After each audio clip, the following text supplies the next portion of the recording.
I will talk about how can you enable this sign or know how you can do that on your Zello app. We go to figure out this solution or know how you can do that on your app. So you just follow these ways that it's going to work with you. So all you have to do, so you just go here above this sign, you just click on it here. You just click here in this sign, it's going to show for you a list like this here. So then all you have to do, so you just click here on options here. When just click here on options, it's going to take you to this list here. So then all you have to do now, just click here on audio, just click on it. When you just click here on audio, it's going to take you to this list here. Come here to noise separations here, just click here in this sign.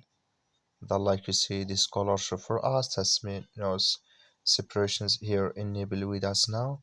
So that's all you have to do. I wish know you accurate. That's all. Thank you for watching. Don't forget to support us by liking, subscribe.